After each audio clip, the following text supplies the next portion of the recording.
Hotep, welcome to Ancestor House. This very special spiritual place where we tell the strengths, the weaknesses, it's all us. But the story is great, coming from a great people. There is so much going on in the news today in our lives, and there is a saying that when approaching anything, if your premise is wrong, then your conclusion will be wrong. And I had to think about that when I first read the news about Nina Simone's life story going to be told in the film. And it was the character, the person, was going to be played by a person who looks nothing like Nina, and people say it doesn't matter. But I think we need to revisit that. In the 70s, 60s, 70s, when Nina was coming up and she was at her best, and she was nourishing the community, uplifting, inspiring the community, she was part of that era, part of that time. And just as I remember sitting in the theater and watching the dancer, great dancer, Judith Jamison with Alvin Ailey Company, and she, in her blackness, and she was very dark. I think maybe, I don't know what's happened now, but she was very dark. And she came out on the stage dancing with such power, such freedom. And the women in the audience related to her. Because we, as people of color, especially those of darker hue, have been told, what, if you're black, stay back, if you're brown, stick around, if you're yellow, you're mellow, if you're white, you're right. But that black stay back had smacked us in the face since our people were brought here. And so when we saw Judith Jamison come out there with that fire, that cry of freedom, of yes, here I am, black and strong, and I'm proud of it. That was the feeling we had with Nina Simone, with her African self, with her dark complexion, melanated self, with her full features. She represented the movement to us. She spoke to us about what, Mississippi, goddamn, because they were lynching our people down there. She spoke of issues. She was part of our story. She was one of the greatest griots, if you will, in the tradition of our people, coming from the time of the spirituals. When our people enslaved sang about their freedom, they couldn't sing about some fantasy world. They spoke of who they were, their condition, what was happening to them, and that's what Nina did. And her blackness was part of that. James Brown singing, I'm black and I'm proud. We were all coming into our blackness. Even those who were light-skinned were trying to come to their blackness, because that took us home. Took us to Africa, and we just need to stop talking about just black, just we're colored people. It's about Africa. When we talk about color, we're really talking about Africa, and that's what the attack is on Africa. So I say, I'm very disappointed that they're not going to find a sister who is well melanated to play that part. Because when we go to the theater to see Nina, I was blessed. She did 2 of my songs. She did one on my CD, All Hid. No, she didn't do All Hid. She did Little Sally the Super Sex Star. Yes, she did. It was reviewed, All Hid, in the Times. She did that song. She did Ain't It a Lonely Feeling. What an honor that was for me. But for all of us, because she was telling our story. So when you talk about who's going to play Nina Simone, it's not just about color. It's about culture. It's about history. It's about love of our people. And when we go to the theater to see her story, we want to see that on the screen. I don't know who made that decision. Well, and now you have arrived at Ancestor House. And this is where we tell it. That's the name of that song you hear. And we have a marvelous guest here today who is in that tradition, a great storyteller, who does not cover stuff up, who brings the strength of our people forward. His name is Byron Hurt, and he has an opening today. We're going to talk about that. Come on inside. Don't have to bring no hot wings, no cheese, no wine. Just come on, I'll see you inside. Come on. We must learn and our story, heal the pain and raise the glory. Tell it, tell it. We must learn and tell our story, heal the pain and raise the glory. Tell it, tell it. Not to know the family story is bad. Not to want to know it is worse. For to pass on ignorance to someone is like, it's like passing on a curse. And it will curse your father, curse your mother, curse your sister, curse your brother. And every time you come close to one another, it will be there in between to separate and instigate. We must learn and tell our story. We must learn and tell our story for ourselves. No one else can learn and tell it for us. We must learn and tell our story for ourselves. Oh, don't hold back now and don't dilute it. Let the story come out free and whole. No one can deny, demean, or dilute it when we learn and tell our story. That's right. Nothing can divide us when we learn and tell our story, soul to soul. That's it. So here on Ancestor House, you know, we always start to open the way by pouring a short libation. Libations can go on for a long time, for hours, because it's like spoken literature, you understand? First, we thank the Mighty One. We thank the One that made us all, that gave us our first dignity as the parents of humanity, of humankind. You got that? You're part of that family, the first family. And we say, try, oh mani aba, try, oh mani aba, try, oh mani aba. Let our ancestors be with us today. Let Nina be here with us today. Let James Brown be with us today. Let all of those who go way back in our history, the storytellers, the comedians even, who set new standards. What's his name, Bert Williams? Let's go on back to even the people who were on the plantations and found out that if they sang and danced, they would live a little better, but managed to get something in against enslavement. You know, we talk a lot about Mom's Maid. Well, sometimes we do. Last time I saw her, she was on the stage talking about the Ku Klux Klan. We think she's a comedian all the time, but she wasn't. She was real. She was sending her kids to college and telling jokes. And so we asked all of our great ancestors to be with us this evening to help us speak true, Yao. To strengthen our tongues, Yao. Our spirits, Yao. To inform us, to enlighten us, Yao, Yao. Thank you. And thank you, ancestors. Thank you, great Creator, for giving us life, for sustaining our lives. And let it be known that there are those who do not want us to be our full selves, and they work endlessly against it.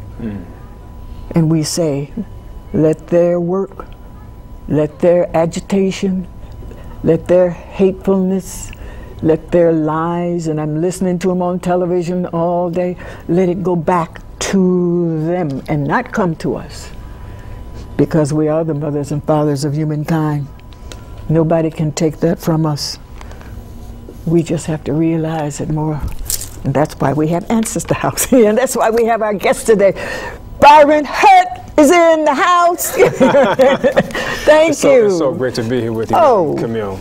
My goodness, it's such an honor to have you here. And tonight, before we get into your history, what's happening today with you in your new documentary?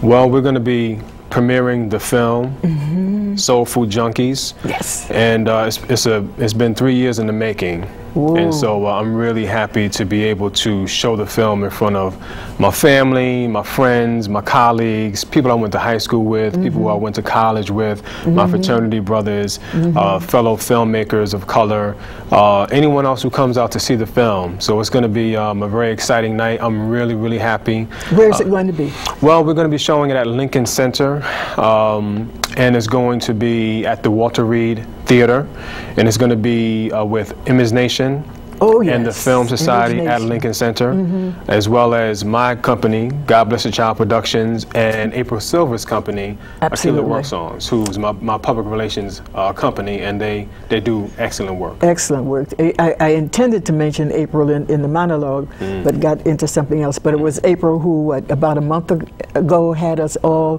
4 of us on the stage, activist artists. Absolutely. And you are an activist. It was a very powerful afternoon. It was. It was. Yes, it was. Because that's our tradition, not just to be artists, but to be activists, those who understand, who are from the community, want to help the community. So you, my brother, I'm gonna talk about it, because I saw your film. April sent it to me, internet. And you go into some of our most sacred times of eating and ways of eating. What started you on this film? Because this is sacred to us. Food, you know, it's very special. Well, toward the end of making my previous film, Hip Hop Beyond Beats and Rhymes, my father became ill. And I had to put a halt on post-production for about 6 months or so. And I was really there at my father's side. I was his right hand. I told him I would be his right hand, and I wanted to be there for him every step of the way through his illness. And one of the things that I really wanted to challenge my father to do was to eat better, you know, to become healthier. My father had, you know, he had been overweight for a long time, for as long as I knew him, really. And I was always pretty concerned about his weight and his health, and I just wanted my father to be around for a long time, really. Sure. So I saw how difficult it was for him to make changes, modifications to his diet. And we would get into conversations, and he would talk about wanting to make changes and wanting to see a nutritionist, but he never really did. Yeah. And so I saw his, I guess, his emotional connection to soul food, which he loved and which he grew up on.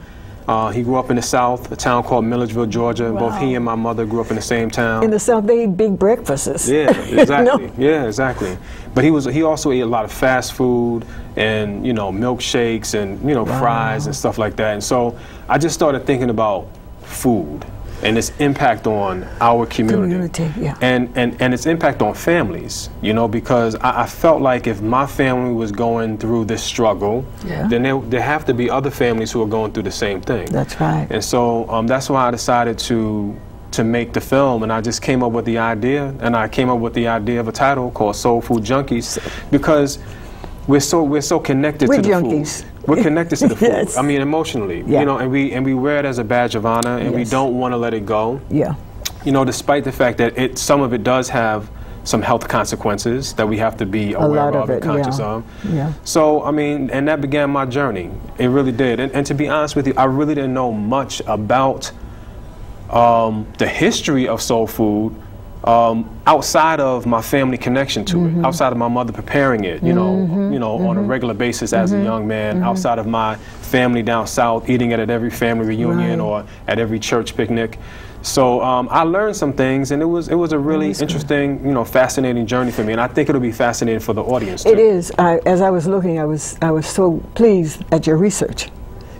You know, because the images you brought there, people, we haven't seen them for a long time, or we haven't seen them. But could we go to the film now? Do you think we're going to show a bit of it? Okay. And then come back to Byron to talk a bit about himself, the film himself, the opening, but being an activist artist. So Nat, if we could go to the DVD now, that would be great. That would be great. You named it correctly.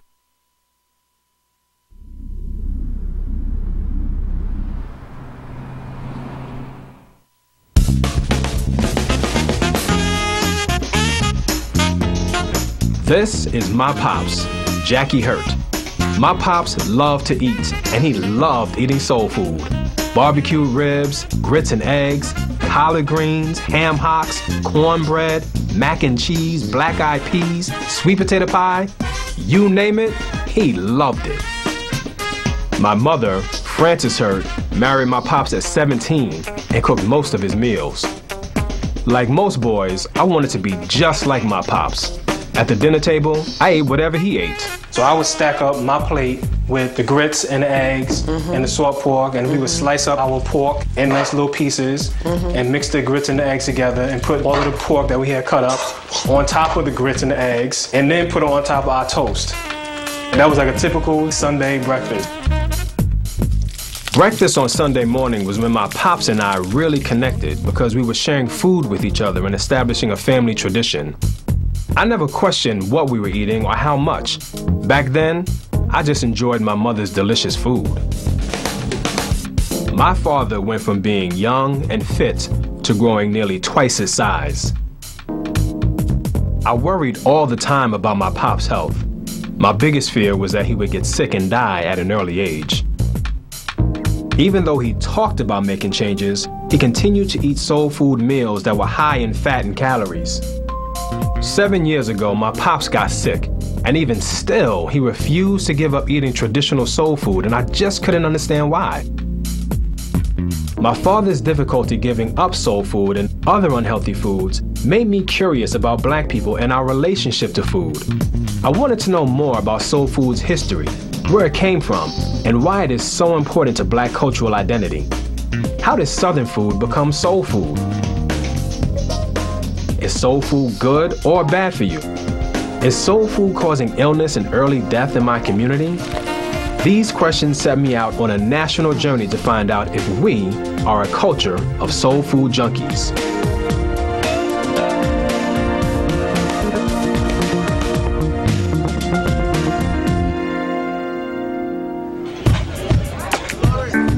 What is it about soul food that you love? What's so appealing? The spice, the season. Came for the fried chicken. My relationship with soul food has to be one of those marriages that you just don't divorce from and that don't break up and don't get separated from. I know you want to stay. Nat's in there looking at the food. He got hypnotized by the food. But we have to come back because Byron, you took us this far. Then the film goes on for how long? The film is 64 minutes long. Yes. The feature version is 64 minutes long, and the broadcast version, I believe, is 52 minutes and 36 minutes long. Broadcast where? It's going to air on PBS on Independent Lens, January 14th, 2013. 13. Okay, 10 so we have a little while. Yeah. Meanwhile, we can go and see it. When is it? I made a mistake. I said it was on tonight. When are you going to have the showing? Right. The showing, the premiere of the film is going to be at Lincoln Center on Thursday, this Thursday, August 30th, at 7 p.m. in the Walter Reed Theater. Say it again. The Walter Reed Theater, 7 p.m. Lincoln Center, sponsored by Image Nation and the Film Society at Lincoln Center, as well as God Bless the Child Productions and Aquila Work Songs. And it's this Thursday. And it's going to be this Thursday. Yeah. This Thursday, and it's going to be. It's going to be a live. There'll be a live performance there by Dead Prez, the rap group Dead Prez. Yeah. Sonia Sanchez will be on the panel. Okay. Professor Mark Lamont Hill will also be on the panel. Stop. All right. And myself and Dr. Aletha Maybank, who does a lot of work educating the community around food issues, health and wellness and nutrition. Okay. Seeing this, you introduced us to your father. Yes. And you saw all of this delicious food going on. Where does the film go from there? Well, I think the film takes the viewer on a journey, right? And so we start out sort of talking about where soul food came from, the origins of soul food or Southern food. Where does it come from? Well, there are many scholars and historians who talk about soul food's connection to West Africa. The Senegambia region, also its connection to the Caribbean, places like Haiti, places like Puerto Rico, Brazil, other places where enslaved Africans were, and how that food sort of influenced the Deep South, places like Louisiana, New Orleans, and so we just kind of take. That sets the context. So do you go to New Orleans? You show I do anything go to from New Orleans, yes. And the Caribbean? Well, I didn't go to the Caribbean, but I did go to New Orleans. I traveled to Milwaukee. I traveled to South Carolina. Traveled to Atlanta. New York City was another place that I went to and shot extensively. So I visited various places around the country, you know, and I got perspectives from a lot of different people. Also, I went to Jackson, Mississippi too. How come you didn't go to Chicago? You know what? I wanted to go to Chicago. No, I really wanted to go to Chicago. You know, they throw down in Chicago. You know, it's like when you have a production budget, you know, you have to make tough choices. Yes. You know, I mean, Chicago was one of the places that I really did want to go to. I also wanted to go to Oakland because Oakland has a really strong food justice movement. Who's doing a whole lot of work on food deserts, food insecurity. What does all that mean? Food justice, food insecurity, you know, food deserts? it's really interesting because prior to making this film, I had never heard of a food desert before. But then I realized that, you know, any place that does not have quality access to nutrient-dense food is considered to be a food desert. Or if there's any location where, you know, people have to travel a very far distance to access food, there are some neighborhoods, some communities where there's not a local supermarket. People get their food from corner stores or they get their foods from liquor stores, as is the case in West Oakland, California.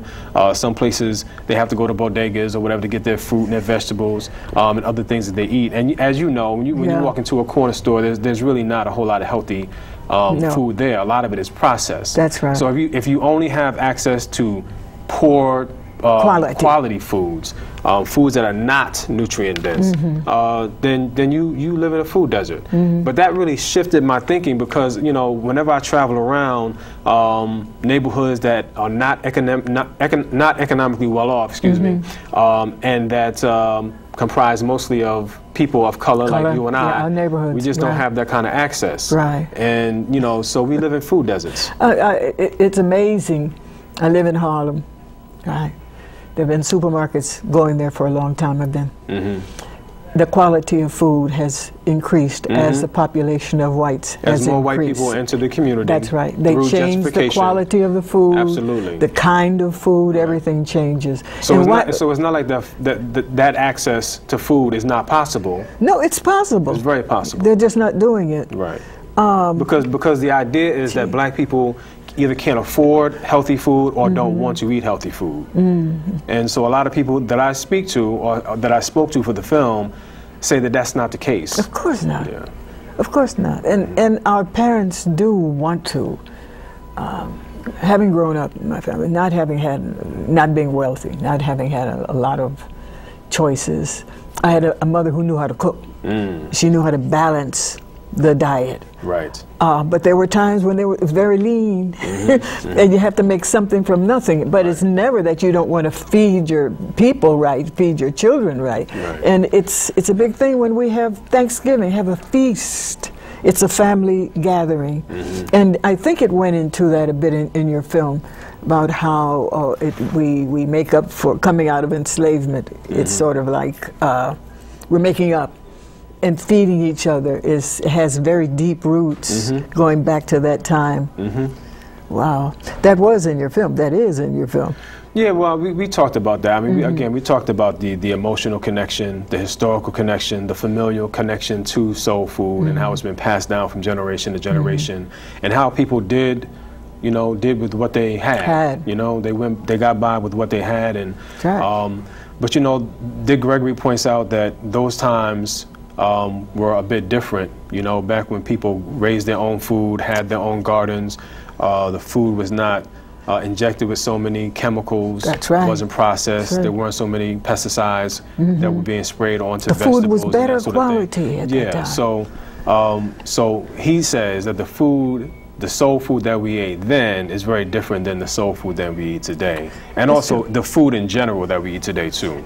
Well, it's interesting, again in the supermarket, I'm walking down and I'm looking at the meats. I don't eat meat, I haven't eaten meat for years, eaten it. And I see chitlins. And I see hog molds. You know what? I've never had chitlins. Serious? I've never had chitlins. I'm like one of the few black people I know that's never had chitlins. Yeah, especially whose parents have come from the South. Yeah. My uncle cooks them, and I have family members who love them, but I've never had them. It was different in my house. We didn't eat them. My father said they have trichinosis. They have worms. And that's him coming from Alabama. That's what he learned there. So they didn't eat pork. Yeah. We didn't have pork in our house until my sisters got married. Right. And they lived with their husbands in our apartment. And the husbands from Georgia, from St. Louis, they brought in all kinds of, what's that, souse? Yeah, you know what souse is? Souse meat. All kinds my of father stuff. loved souse meat, yeah. So then, that's the first time we tasted chitlins. And we were, it stinks. But at any rate, they're now in the supermarket up there on 116th Street, and I imagine all over the city. Yeah. Wow. Sure enough, as they used to say, they're there. But that doesn't make them the best food just because they're there. Also, chitlins are cooked in France. They have a fancy name for them. But those people there who had to live off the earth and who were not wealthy learned to eat them, just as we learned during our enslavement here. That's what we were given to eat, and we made them taste. Well, I spoke to Lenny Sorensen, who's in my film, and she's a soul food historian, and she told me that the fancy name for chitlins is offals. Have you ever heard of that before? Offals. No. Offals is the official name for pig intestines or any animal intestines. Offals, yeah. And so she talks about how she and others talked about how most sort of peasant people or poor people ate offals or ate, the innards of animals because that's all they had. That's all Usually they had. that's the only part they were allowed to have. That was allowed. You know, all the nice cuts went to went to the big house. Right. So I mean, I wanted to push people's awareness. Yeah.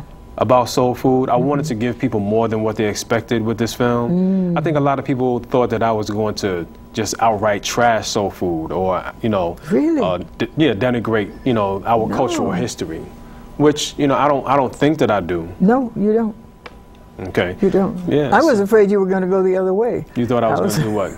I was afraid you were going to trash all these food programs and all that, because there's so many on television. I think that's one reason why people eat so much. Every time you turn on television, there's somebody, and it looks good. It looks like you're filming that food, you know what I'm saying? Yeah, it does.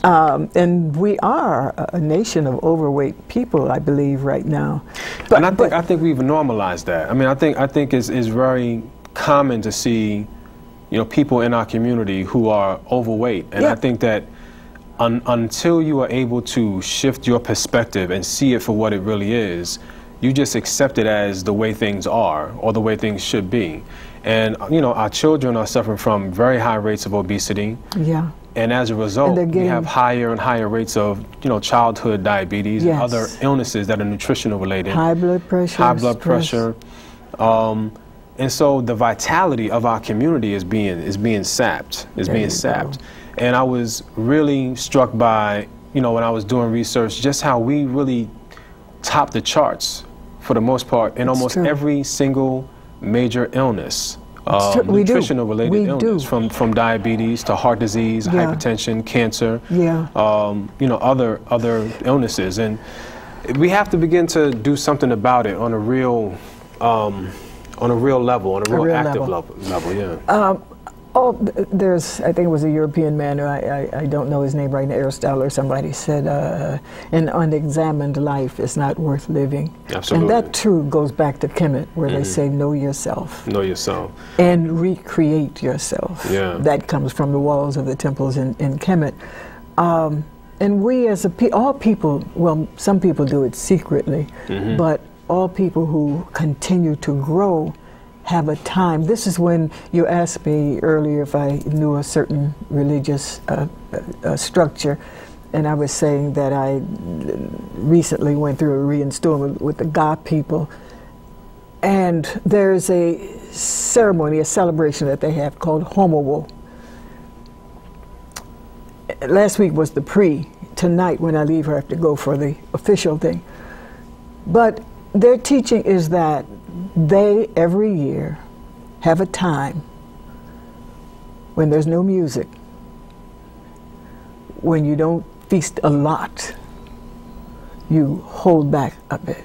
It's a time of thought, of reconstruction, of analysis, And we as a people, having come out of the horrors of enslavement, have not had time to do that. You know, we lost a lot of our traditions, but we need it, I think, more than anybody else because of that history, to take our time, to, you know, it's not like you belong to a church and you go on a retreat and you go there and you read the Bible study, but you're sitting after that Bible study, you go and you have a huge meal, usually. And so we have to rethink, I think, the structure of our society, and I think this film might have power to kind of push that in that direction of us rethinking eating. Yeah. And I went to the movies the other day and I see people come in with big trays and they got the chips and they got the corn and I'm wow. I mean, I've seen people eat like in Japan, but they have nice tablecloth and they sit there and they're, you know, with that little refined stuff. But, you know, all of that, it's habit. Yeah, I think it's part of Western culture, you know. Yeah.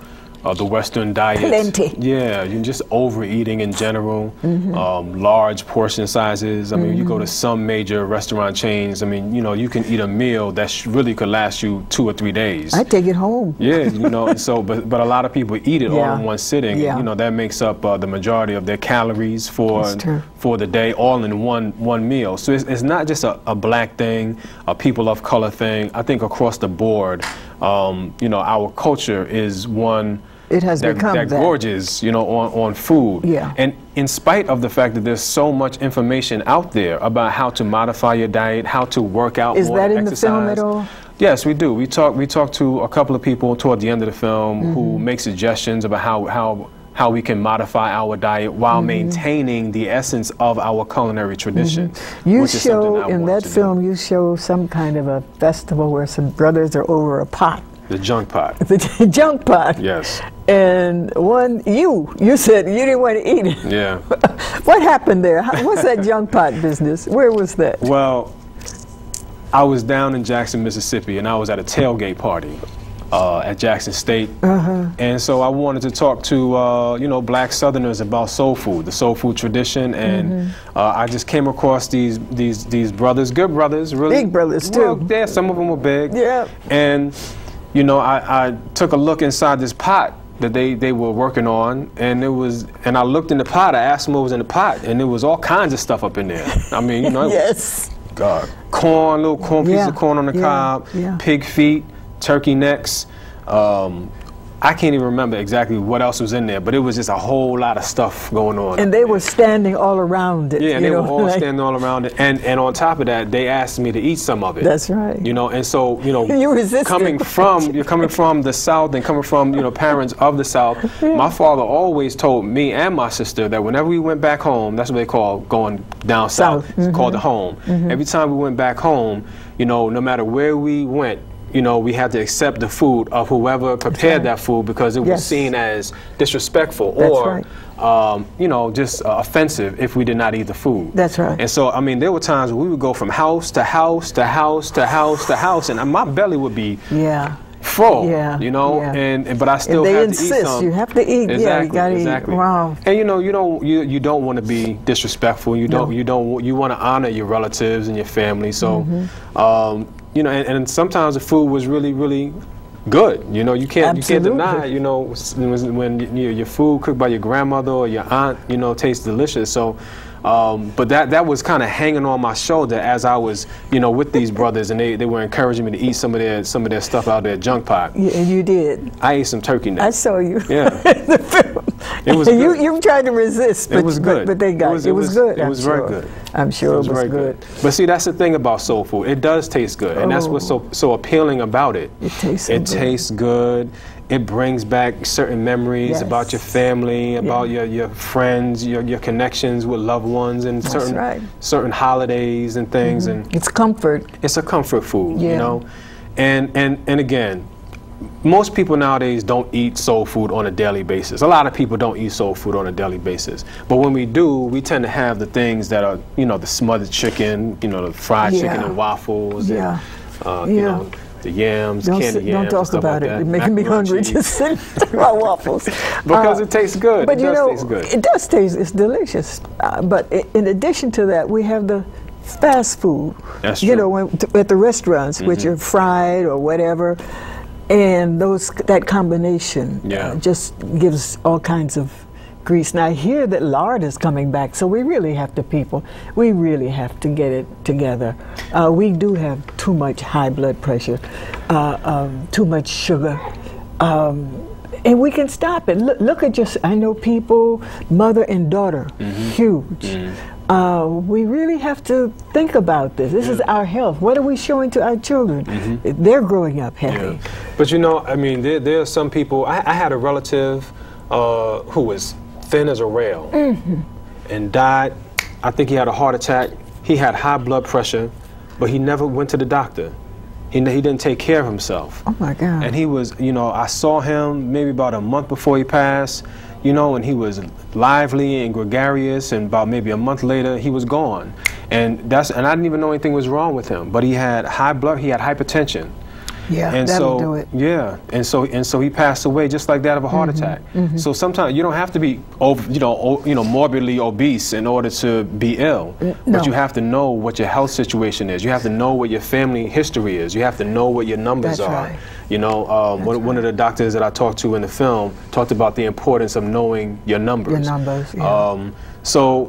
This is what do you not mean a film by numbers?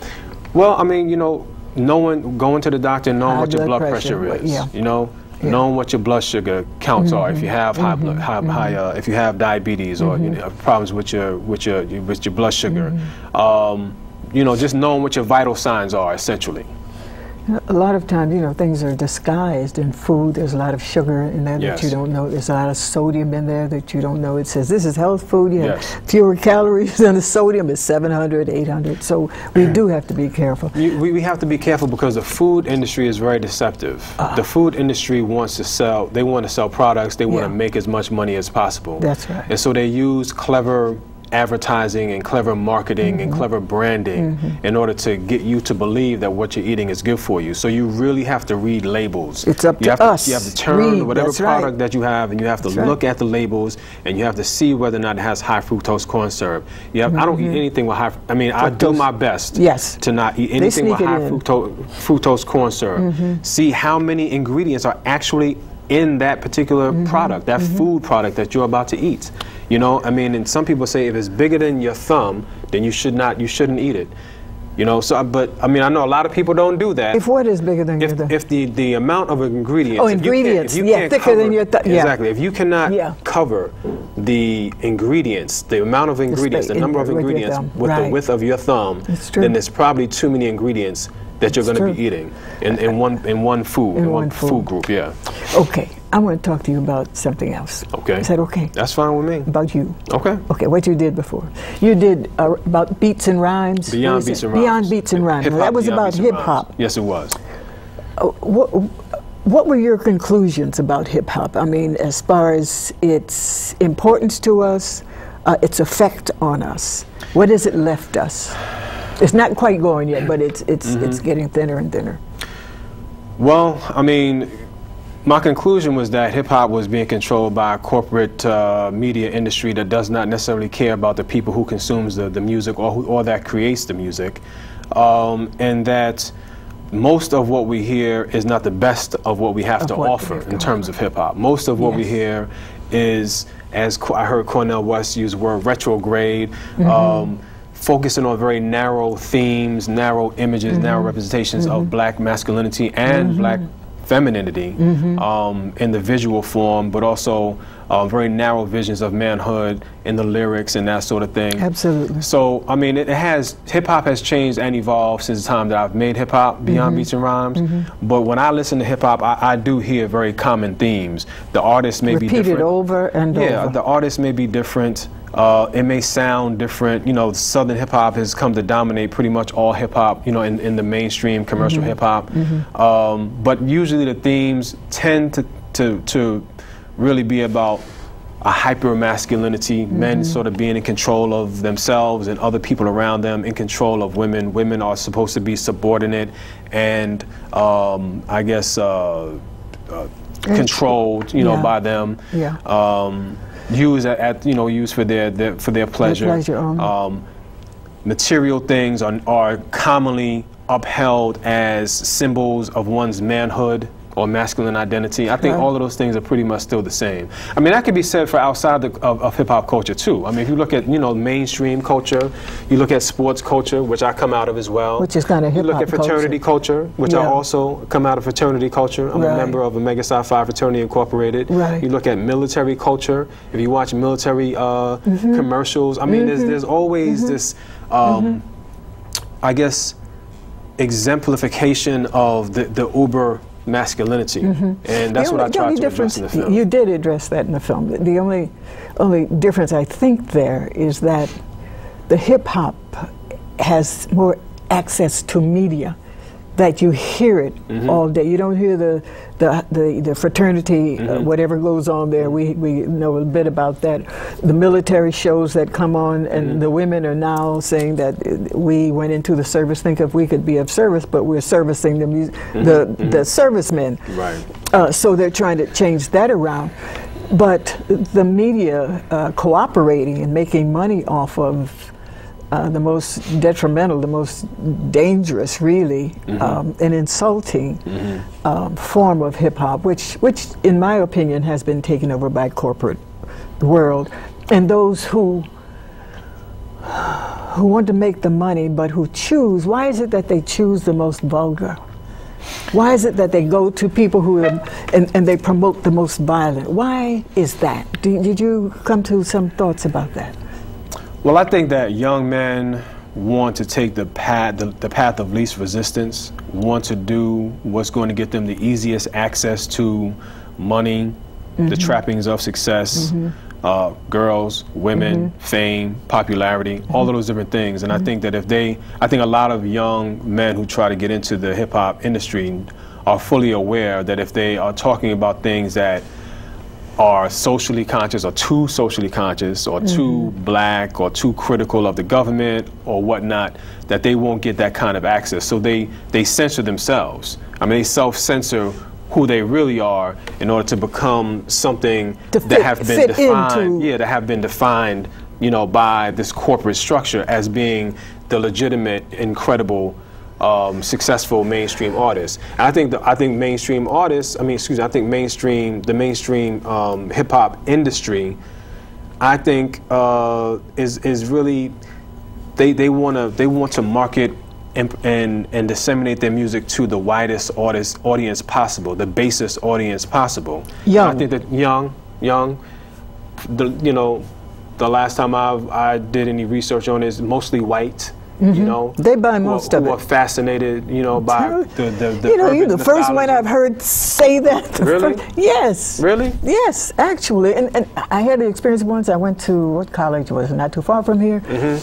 And the teacher, I think, was not being genuine with his students. And he's talking about she's coming in hip hop. And I'm not a hip-hop person, although what I do and have been doing since the 70s is like basic to that. And he played Ain't It a Lonely Feeling? And I said, why would he play that? Because, you know, if he played all year, then that would be in that line. But afterwards, I asked, there was mostly white, there were 2 black students there. And I asked the students, I said to them, most of the roughest, the hardcore hip-hop music is purchased by white youth. And I asked them, could you tell us, you know, what it is about that, you know, why is it that you're supporting that? No answer. Afterwards, two of them came over to me. One said he's a musician, his mother and father are musicians. And he said something which is, now that I think of it, I don't know if I should say it on TV, but it had to do with their family structure in the white America and Europe. It's their way of thinking. And he said that's why, because there's something not there. Now these are 2 young white guys talking. There's something that we don't have, and when we hear that music, it makes us freer, it makes us feel powerful. Right. So it is a fact that we, our young people, those young, I think, misguided young brothers who are doing the H word, the D, all those words, calling each other those things, they do it, they get a certain amount of money for it. All of them are not big stars. But they get the blame for it, whereas all the white youth who buy it, who support it, nobody says anything about who's supporting it like that. They think it's all the black kids. Well, I've always said, and I've always felt that hip-hop, through the mouths of black and Latino men, serve as the mouthpiece for white men as well. Because I think that and I've done a lot of work with men talking about issues around manhood and masculinity, masculine identity. And I don't necessarily see a huge difference between the way that young black men think and older white men think about masculinity and manhood. Really? I think that we've all been trained to see manhood in very similar ways. I think some men, white men, even some African American men who may be well educated, may have more financial means, have a better sense of what to say and what not to say publicly. But I think the ideas are very, very similar. I mean, I've done a lot of work in the Marine Corps, in the U.S. Navy, in the Air Force, educating, at least trying to implement a gender violence prevention program within the U.S. military, and I've heard very similar comments about girls and women that I hear, young men who are in the hip hop industry. So I think it's again, it goes back to the cultural norms and the cultural expectations around manhood and masculinity that are pervasive and that are every single where we look. If we're paying attention, they're there. I mean, I grew up in sports culture. I started playing football when I was 7 years old, and you begin receiving those messages there. Really? Yeah, absolutely. I mean, this is my experience, and when I travel around the country and I engage men in these conversations, they can all identify with that. They can all relate to it. Also, fraternities. I'm a member of a fraternity, and that's also a place where certain masculine notions are reinforced, and supported. So, this is the culture that we live in, the culture of masculinity. I mean, I heard, just yesterday about the shooting downtown, in front of not the World Trade Center, but the Empire State Building. And I mean, most of the time when we see mass murders or violent crimes, I mean, most of the time, not all of the time, but most of the time, these crimes are committed by men, most of the time, regardless of race. Yeah. And so there is something about manhood and masculinity that is associated with violence. And I think that we have to begin to re-educate and redefine what manhood is to a new generation of men.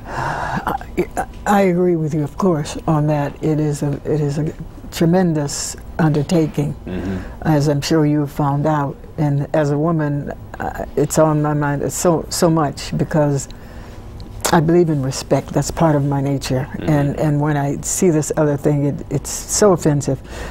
Here and in other parts of the world, where women are just treated, it's like, I hate you. And why do they, what is that? I learned from some students I had at City College, some young brothers, said that they were being asked to join an organization. And to join the organization, they have to take a pledge.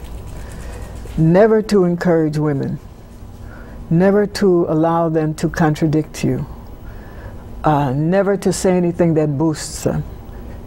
And he sat there and said to me, these are the kind of things that they asked me to swear to belong to this organization. And I'm saying, what is that? Why is it? I know you read in history, and it goes back a long time, the disrespect and the taken advantage of.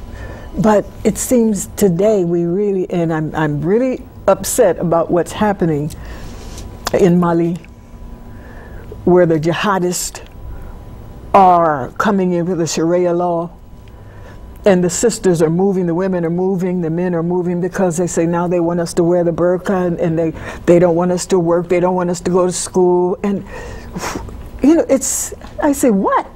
You know, what is that about? And over here, you've stated it, you've been there, you've talked to the men, but witnessing it as a woman, really witnessing that, is really daunting, let's say. And if we don't change that around, and it's a lot in hip hop. I've seen it, I've heard it, but it's part of a political movement also. And I think we have to really, as a country and as a people, really face it and deal with it. Well, it sounds like what you're talking about is men trying to reinforce and maintain a system of patriarchy, that is the control, as you know, the control of women by men, you know, in institutions, in education, financially, and in other ways, sexual and physical violence. Yes. So those are all ways in which to maintain the status quo of men being in charge and in control, and women being seen as less than, you know, subordinate to, and you know, not equal to. And I think that's really the bottom line. Did you? What was the response when you spoke to the sports people, brothers, football? Well, I had the opportunity to speak to 2 different football teams over the last 2 weeks. One was at the University of New Hampshire. It was a predominantly white football team, although there were black men on that team. And the other was an all-black, although there were a couple of white boys on that team, white guys on that team, at St. Augustine's University in Raleigh, North Carolina. And the response was pretty much the same. I mean, I led a conversation around manhood, masculine identity, and also gender violence prevention, bystander intervention, what we as men can do to send a message to other men that violence against women is not cool, unacceptable, and encourage guys to confront their teammates and confront their male friends when they're engaging in sexist attitudes or sexist behavior, or even violence against women, sexual violence. And you know, I think the guys were really engaged. They participated. I think that I was able to reach them in a way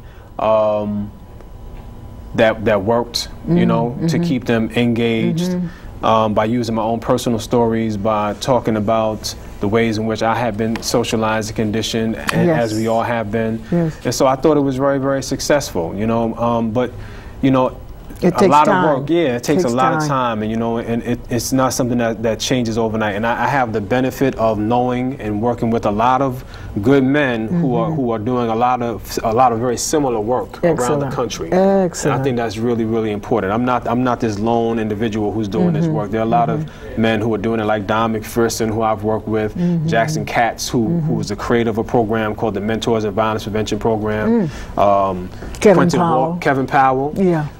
Quentin Walcott, you know, who's been doing a lot of great work on the ground, educating men on a very consistent basis. Ted Bunch, who does a lot of great work with the organization of Call to Men. So there are a lot of men who are out there doing. Jeff O'Brien, who runs the Mentors and Violence Prevention Program. Rob Oken, who has an organization called, it's a whole lot of people who are doing a lot of good work. So I want to acknowledge them for being, you know, on the forefront of these issues. Maybe that's your next film. Maybe your next documentary. That could be a great film. Oh, it will be.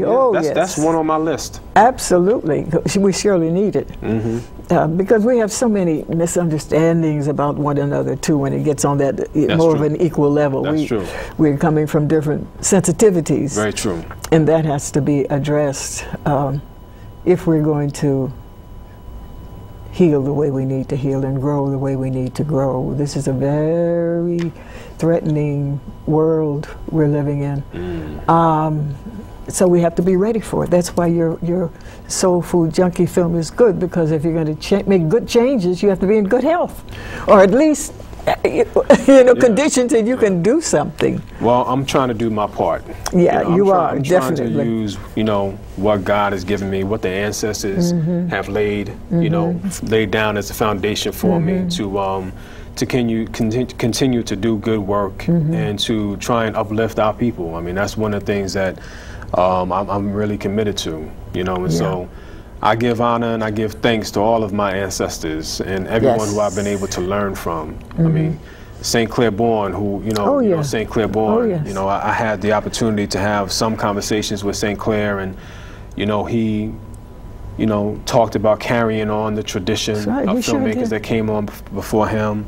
Stanley Nelson, you know, who's one of my mentors. I have a mentor who I learned recently has been gone for some time, Andrew Jones. So, I mean, there are other people whose shoulders I stand on. Okay. And you stand well, you stand strong, and your shoulders are strong so that those who come after you will be able to start off higher and more involved. We have a few minutes left, and let's go back to the opening of, you're here because you've just finished a documentary which is going to be premiered in January, what is it? Well, the film is going to broadcast nationally on PBS on Monday.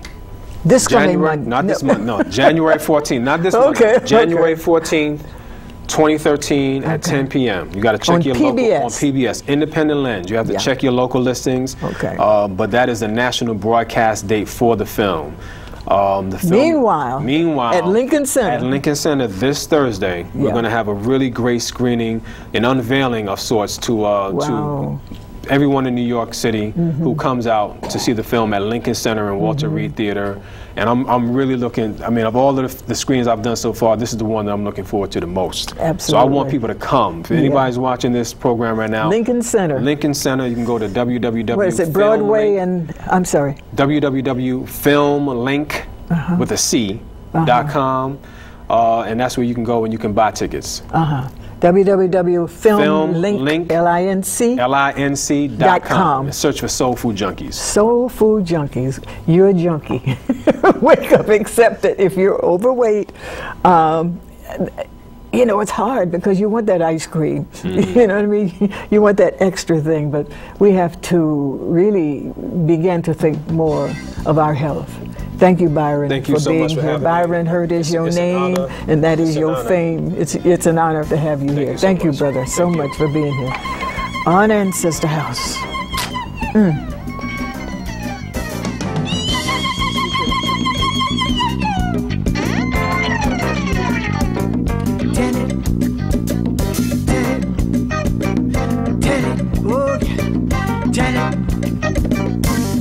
Learn and tell our story, heal the pain and raise the glory. Tell it. We must learn and tell our story, heal the pain and raise the glory. Tell it. Not to know the family story is bad. Not to want to know it is worse. For to pass on ignorance to someone is like, it's like passing on a curse. And it will curse your father, curse your mother, curse your sister, curse your brother. And every time you come close to one another, it will be there in between to separate and instigate.